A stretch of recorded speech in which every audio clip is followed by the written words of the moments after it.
Hi, I'm Megan and welcome to my kitchen. In today's What's for Dinner video, I'll be sharing with you what meals we had this past week. Our dinners were easy to make, budget friendly, and delicious. So if you're looking for some weeknight meal ideas for your family, just keep watching.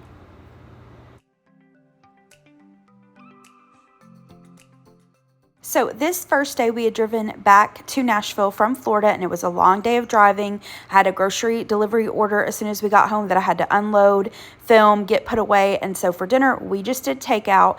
We wanted two different things. So I wanted a burrito. So I ordered one from Moe's. I just got a chicken and rice burrito and then some queso on the side.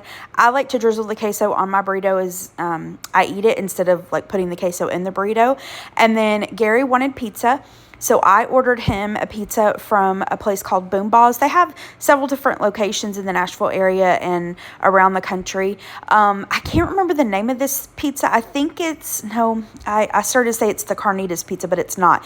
It's a chicken pizza with like onions and bell peppers, but instead of the chicken, Gary gets the steak, and then it has a garlic sour cream on the side. It's delicious. And we had tons of leftover pizza that we ate on for the next couple days for lunch. From traveling and eating out quite a bit, and then my sinuses started to act up once we got home from all the crazy weather changes, and I was just wanting something super comforting. So I decided to make creamy Italian chicken and rice. If you've been with me for a while, you have seen this many times, and you know this is definitely one of our family favorites. I will include a video in the description box below showing you how I make this. Super easy. I just take some chicken breasts, place them in a crock pot, add some dry Italian dressing mix, can of cream of chicken soup, some cream cheese. I cooked that on low for about 4 hours until the chicken was 165 degrees and nice and tender. I like to remove the chicken and dice it up. I know a lot of people just shred it in the crock pot. Either way is fine.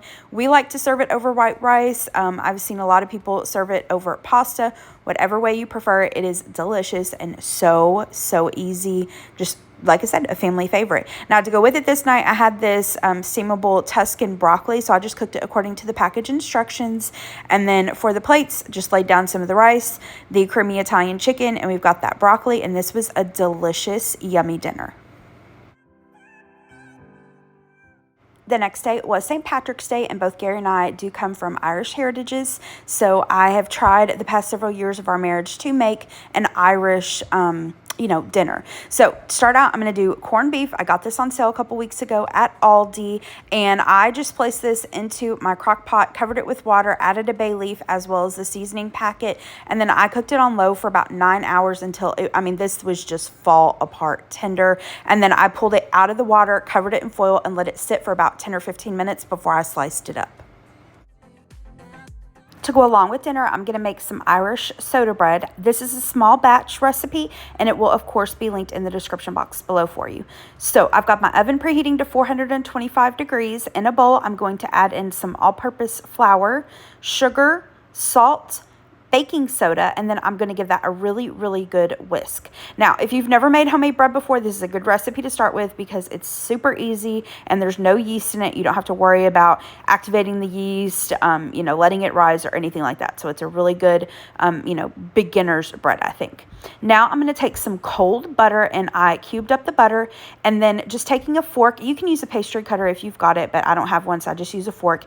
You just want to combine the butter and the flour together until the butter resembles little small like pea-shaped sizes. Next, I'm going to add in some buttermilk. If you don't have buttermilk, you can do regular milk with a little splash of vinegar or lemon juice, as well as an egg yolk. I'm going to whisk that until it's combined really well, and then stir that just until it's combined. You don't want to overmix it. Now, you can add either raisins or currants to your soda bread, but I didn't want to add those tonight. So to a floured surface, you really don't have to knead this at all. We are just going to basically sprinkle a little flour on top and then just knead it enough to form a little circle. And you want to do it about 4 inches. I'm horrible with measurements, so I just pulled out a ruler real quick. And then you're going to take a serrated knife and score an X into your bread. Place this onto a greased baking dish. This is going to go into the preheated oven. Now, the recipe said to bake this for about 35 to 40 minutes. I checked it at 30 minutes and it was super brown and done, and honestly a little overdone for my liking. So I would say maybe start checking this at like 25 minutes or so. Now, that's it. The bread's done. This is what it looked like. Next up, I'm going to try to make Colcannon for the first time. I know that this is a traditional Irish dish. I don't know if this recipe is traditional, but it was delicious. It will be linked down in the description box below for you. So in this skillet, I've got some butter, and I went with the Kerrygold because, you know, we're doing Irish. This is on medium heat. I'm going to add some chopped onion and then season the onion with a little salt and pepper and cook this for maybe 3 to 5 minutes until the onion is tender. Next up, I'm going to add some green cabbage that I gave a rough chop. I kind of shredded it, kind of chopped it. And then when you're cooking, it's really best to season in layers, you know, instead of just dumping a whole bunch of salt or pepper at the end. So I added a little more salt and pepper to the cabbage, gave that a stir, and then you're going to cook this for another about 7 minutes or so until the cabbage is golden brown and tender. And then you're going to remove that to a separate plate or bowl, and then we'll proceed with making the Colcannon. So in this bowl, I've got some more of that Kerrygold butter. To that, I'm going to add some Yukon Gold potatoes. I just washed and peeled them, cooked them in a little salted boiling water until they were tender, and then drained them really well. I'm going to mash those up, and I'm using a hand masher today, but you can use a ricer, you can use a hand mixer, whatever you prefer. I believe the recipe called for heavy cream. I didn't have any on hand, so I'm just using what milk I do keep on hand. To that, we're going to add salt and pepper and then some cooked bacon. I gave that a chop. Now, I didn't have, well, okay, I made enough bacon, but somebody, Gary, saw the bacon and snacked on a couple pieces. So I was a little short, so I just made up the difference with some just, you know, already packaged bacon crumbles. Once I've gotten that added, we're going to add in the cooked cabbage and onions. Give that a stir, give it one final taste, and, you know, adjust the seasonings to your taste. And like I said, this was delicious. We both really enjoyed this. So while I was researching to come up with this meal plan, a lot of things that I read said to make mushy peas, but I didn't think Gary and even myself would necessarily love that texture. So I found a recipe for sauteed peas with shallots and garlic. So I decided to make that. Of course, the recipe will be linked down below. So in this skillet, it's on medium heat. I added in some butter and olive oil, or I think I used avocado oil. It doesn't really matter. Then I added in some thinly sliced shallots. I'm going to season that just with a little bit of salt and pepper and cook that for about 5 to 7 minutes until the shallots get tender and slightly golden brown. At that point, I'm going to add in some minced garlic, give it a stir, and cook it for about a minute. Now I'm going to add in my frozen peas as well as just a little bit more salt and pepper. Give that another stir and then cook this for about 5 to 7 minutes until those peas are heated all the way through. And this is what it looked like once it was done. All right, here are the plates. So we ate dinner separately. Gary was at a meeting this night. So first up is my plate. I've got some of the corned beef, the soda bread. I added a little bit of the Kerrygold butter to the soda bread. And then we've got the peas and the Colcannon. And then this is Gary's plate. Basically the same thing, except he has a little more. And then I added some horseradish mustard to his plate because I thought he might like that with the corned beef. And this was so good. Gary actually really loved the peas, which I was kind of surprised at because they're not his favorite vegetable. He'll eat them, but they're just not his favorite vegetable. That Colcannon, like I said, we both really enjoyed. The corned beef was so tender, and that soda bread with the butter was so good. Dinner the next night was off the meal plan, but I'd seen someone earlier in the day make chili cheese dogs on Instagram, and it just sounded really good to me. So I had some hot dogs, some shredded cheese, and I just have a mixture of shredded cheeses here, just using up what I've got on hand. A can of hot dog chili. You could use your favorite chili or make homemade, of course. And then I've got some hot dog buns. And then for the side, I was going to do tater tots, but as I was getting out the stuff for the chili cheese dogs, I saw this little package of macaroni and cheese that you just pop in the microwave, and I needed to use that up. So what I did was I placed the hot dogs in the air fryer, cooked them at 390 degrees for about 5 minutes, and then I laid them out on my hot dog buns. I prefer, when I make chili cheese dogs, to use one bun but have 2 hot dogs. I just don't love the extra bread. But after I did that, I added the hot dog chili and then the shredded cheese, and then I popped this into a preheated oven. It was set at 375, and I baked them for about 8 to 10 minutes until the buns started to get a little bit toasted and that cheese got melted. And then I just warmed up the macaroni and cheese according to the package instructions. Quick and easy, but yummy dinner.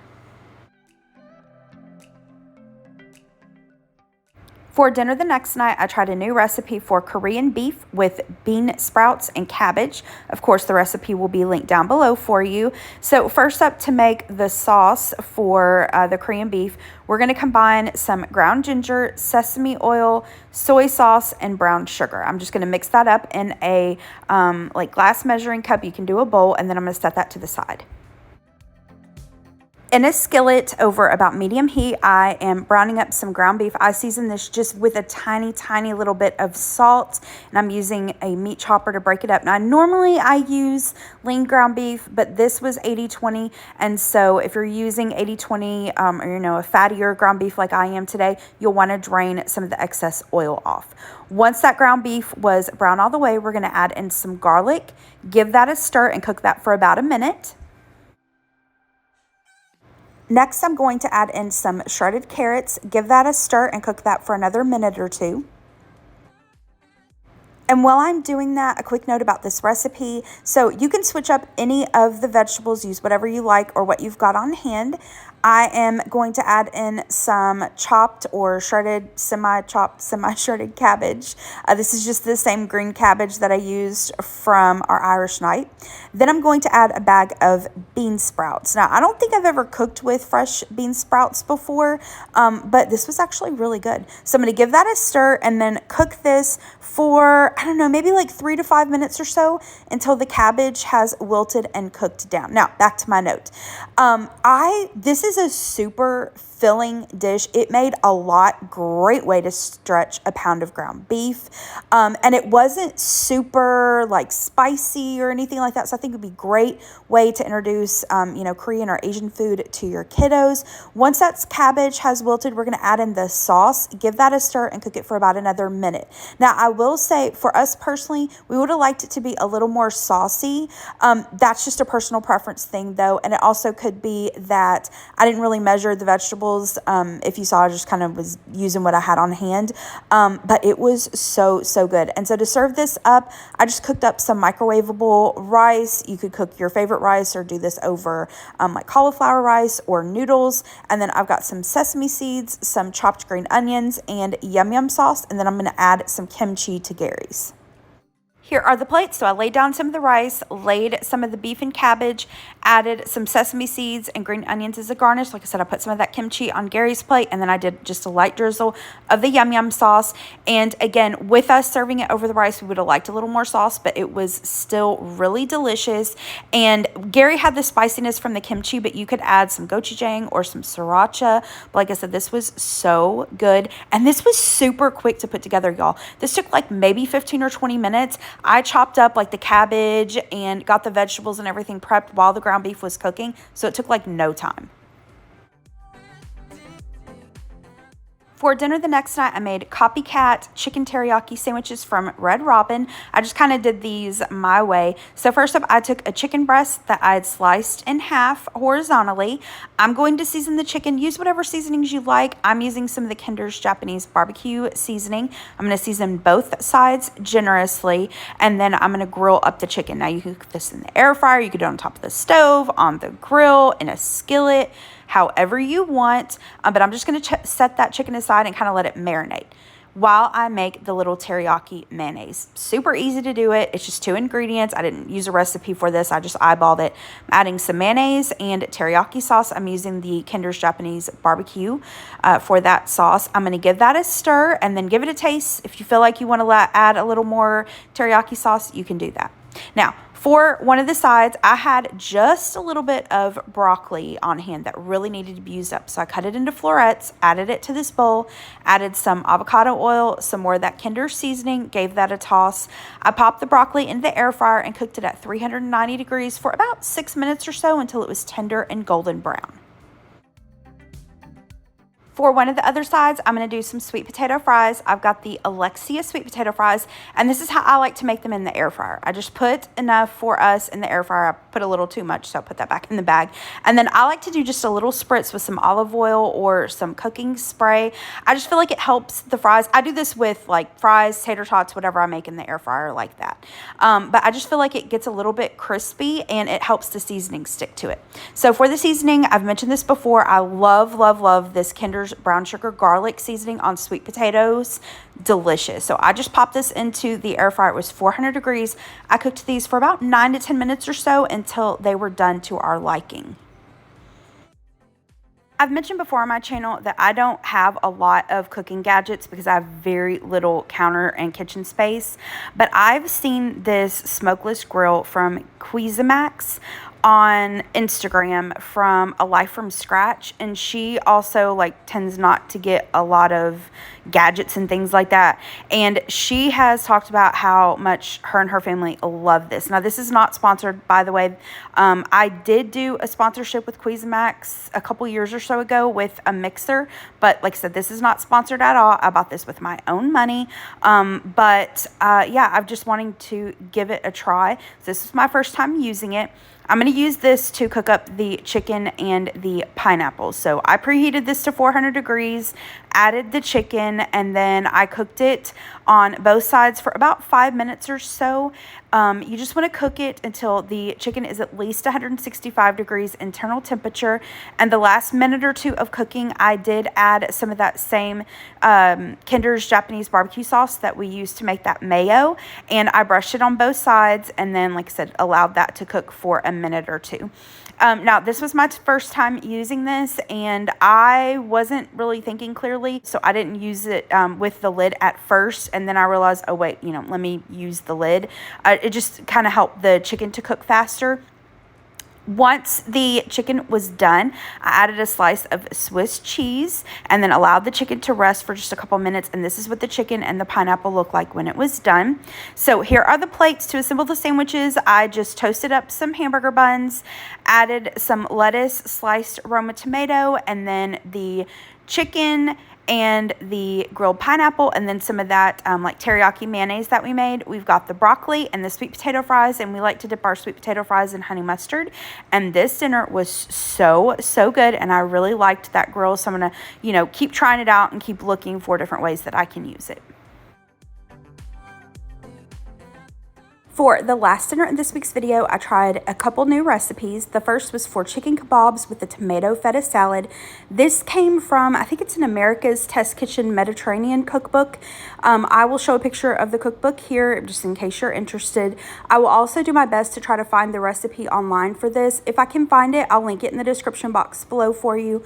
But if I can't find it, then I'll just link the cookbook, and I apologize. I won't be able to put the measurements and everything because it's copywritten. I don't own this recipe. But anyway, so like I said, if I can find it, I'll link it down below for you. We're going to start out by making the marinade and salad dressing. In this bowl here, I'm going to add in some olive oil. Next, some lemon zest followed by lemon juice. And a quick note, although the recipe is chicken kebabs, you could totally just use whole chicken breasts or even chicken thighs and marinate them and then grill them whole. Now that I've added the lemon juice, we're going to add in some minced garlic. I'm using this stuff from the jar, but of course you can, mince your own. And then we're going to add in our seasoning. So we're adding in some dried oregano followed by salt and pepper. Now I'm going to give that a really good mix and then set that to the side. We are going to divide this mixture up. So in a small bowl, I'm going to get started on the tomato feta salad. I'm going to take some cherry tomatoes, slice them in half, and add them to a bowl.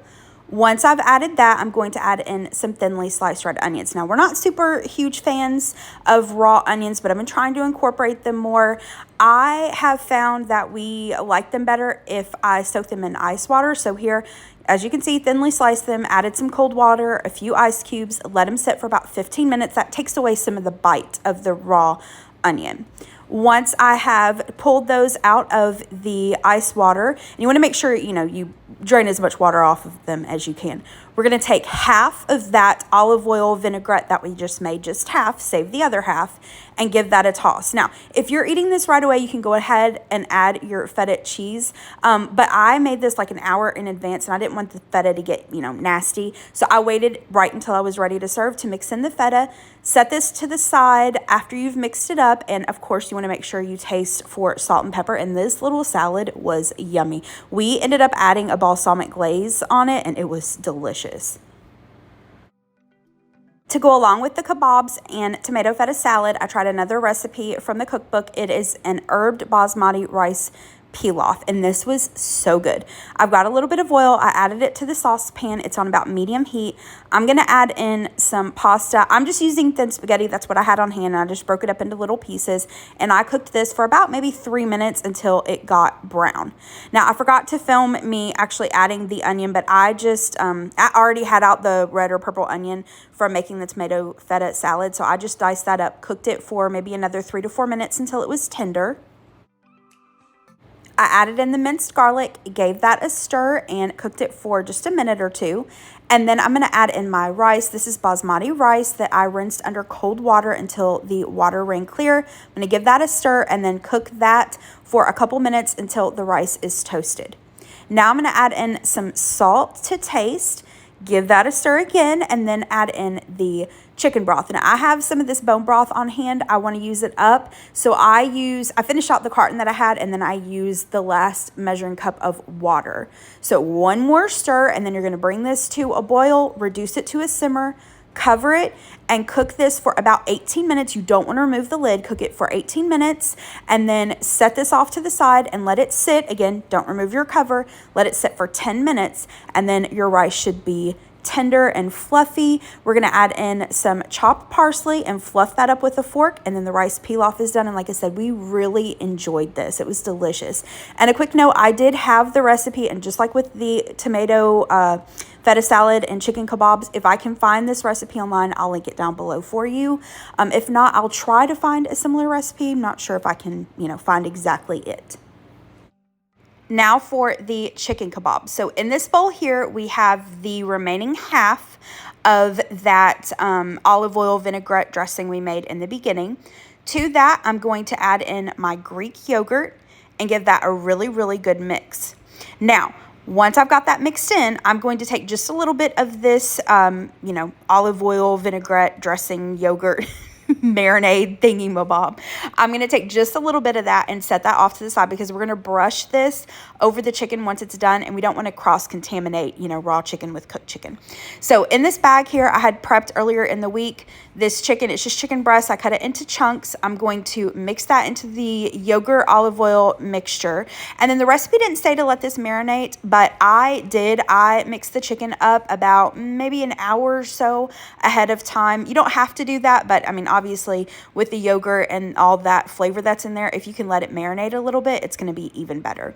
Now, you can grill these on an outdoor grill. You can cook them in the air fryer, however you want. I wanted to use the same Cuisinart grill, and so I just cooked these on the grill. I let it preheat to 350 degrees, and I cooked them for maybe like 7 to 8 minutes per side. Just make sure you cook it until it's at least 165 degrees internal temperature, and then the last minute or two of cooking, I did take that yogurt olive oil mixture that we had set aside, and I brushed that onto the chicken. I took the chicken off the grill and let it sit for about 5 minutes before I served it. And I forgot to mention, but I skewered the chicken using some wooden skewers. I did soak them before I grilled them. Now, to go along with this, I have some of this La Terrafina tzatziki feta dip and spread. This was our first time having it, and we really liked it. And then I've got some of the Joseph's pita bread. I'm just going to warm that up. Here are the plates. So we've got some of the rice, the chicken. I added some of the chopped parsley that I had from the rice. Over top of that as a garnish, we've got that tzatziki, the warmed up pita, the tomato feta salad. Y'all, this was so good. Everything had so much flavor. It was delicious. It was so good. Now, I'm looking forward to trying new recipes out of that cookbook, because, this was just delicious. All right, that is it for this week's video. Thank you so much for watching. I hope you liked this video and that you got some dinner ideas or new things to try from it. If you did like it, hit the thumbs up button below and subscribe to my channel if you're not already, and I hope you have a great rest of the day. Thanks so much for watching. Bye-bye.